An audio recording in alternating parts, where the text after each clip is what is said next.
Shiplu ID থেকে আপনি লিখেছেন রোজা রেখে মুখে গুল দিলে রোজা হবে কিনা।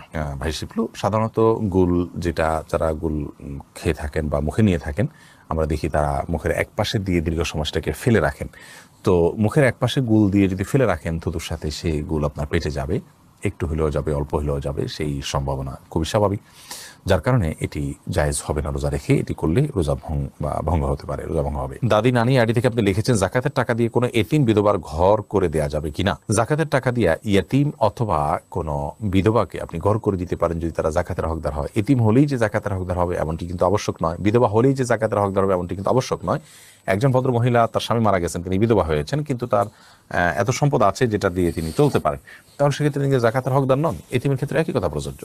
যাই হোক, তো এতিম বা বিধবা যদি জাকাতের হকদার হয়, তাদের যে সম্পদ আছে বা উপার্জন হয় তা দিয়ে তাদের সংসার চলতে কষ্ট হয়, এরকম যদি হয়, তাহলে সেক্ষেত্রে আপনি তাদেরকে জাকাতের টাকা দিতে পারেন। জাকাতের টাকা না দিয়ে তাদের ঘরের নিড থাকে, যে তাদের নিরাপদে থাকার মতো কোনো ঘর নেই, সে প্রয়োজন থাকে এবং টাকা দিলে তারা হয়তো নষ্ট করে ফেলবে, আপনি তত্ত্বাবধান করে তাদের হয়ে ঘর নির্মাণ করে দিলে জাকাতের টাকা দিয়ে এটা জায়েজ হবে। তাহিয়া আপনি লিখেছেন সাহরির শেষ সময় ঘোষণা করা হলেও যদি পানি খেলে বা অল্প কিছু খেলে রোজা ভেঙে যাবে কি।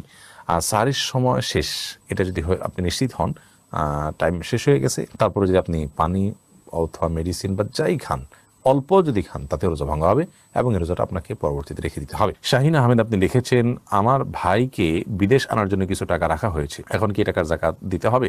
যদি 1 বছর সেটা জায়গা আপনাদের হাতে আসার পর 1 বছর আপনার কাছে থাকে, অবশ্যই জাকাত দিতে হবে। কি জন্য রেখেছেন, পারপাস কি, সেটা ইস্যু নয়।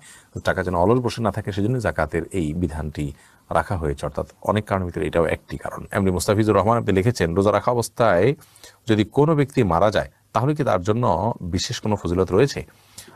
রমাদান মাসে কবর রাজা আপনার জাহান্নাম বন্ধ থাকে, সেজন্য সুধারণা করা যায় আল্লাহ তাআলা তার প্রতি রহম করবেন, এটুকু। কিন্তু নিশ্চিত কিছু বলা তো কঠিন। ইফতারের আগে কি দাঁত ব্রাশ করা যাবে? খালি ব্রাশ করতে তো কোনো অসুবিধা নাই, পেস্ট দিয়ে ব্রাশ করাটাকে উলামায়ে কেরাম মাকরু বলেছেন।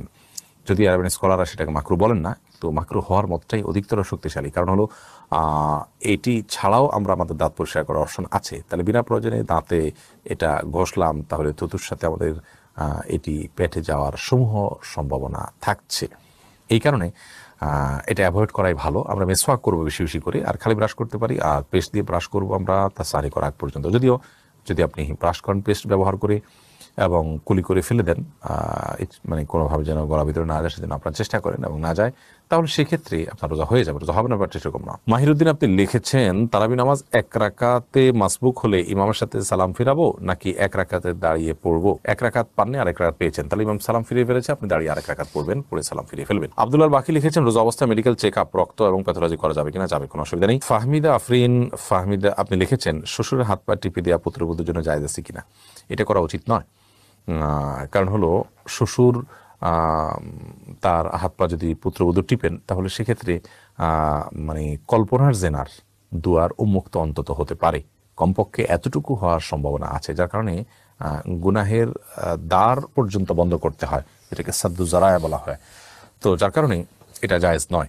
পুত্রবধূ শ্বশুর অন্য সেবা করবেন, তবে হ্যাঁ, শ্বশুর অনেক অনেক বৃদ্ধ, এত বৃদ্ধ যে এ ধরনের কোনো আশঙ্কা নাই, তাহলে সেক্ষেত্রে এটি করা যেতে পারে যদি একান্ত নিরুপায় থাকে, অন্য কেউ না থাকেন, এবং এটা যদি খুব বেশি জরুরি হয়, অর্থাৎ অনেকগুলো শর্তের উপর ভিত্তি করি। এরপর সাব্বির হোসেন আপনি লিখেছেন রমজান মাসে ভিতরের সালাত কি ইমামের পিছনেই পড়তে হবে নাকি একাও পড়া যাবে? একাও পড়তে পারেন, কোনো অসুবিধা নেই, ইমামের পিছনে পড়তে হবে বাধ্যবাধকতা নাই। তবে যে ফজিলত পেতে হলে ইমাম যাওয়া পর্যন্ত আপনাকে অপেক্ষা করতে হবে। রাত জেগে ফজিলত পেতে হলে ইমামকে নামাজে রেখে আপনি চলে যাবেন, এটা হবে না।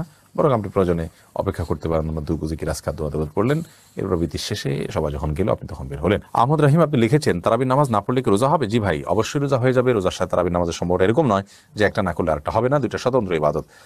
তারাবি কোনো কারণে পড়তে না পারলেও রোজা আপনাকে রাখতেই হবে এবং হয়ে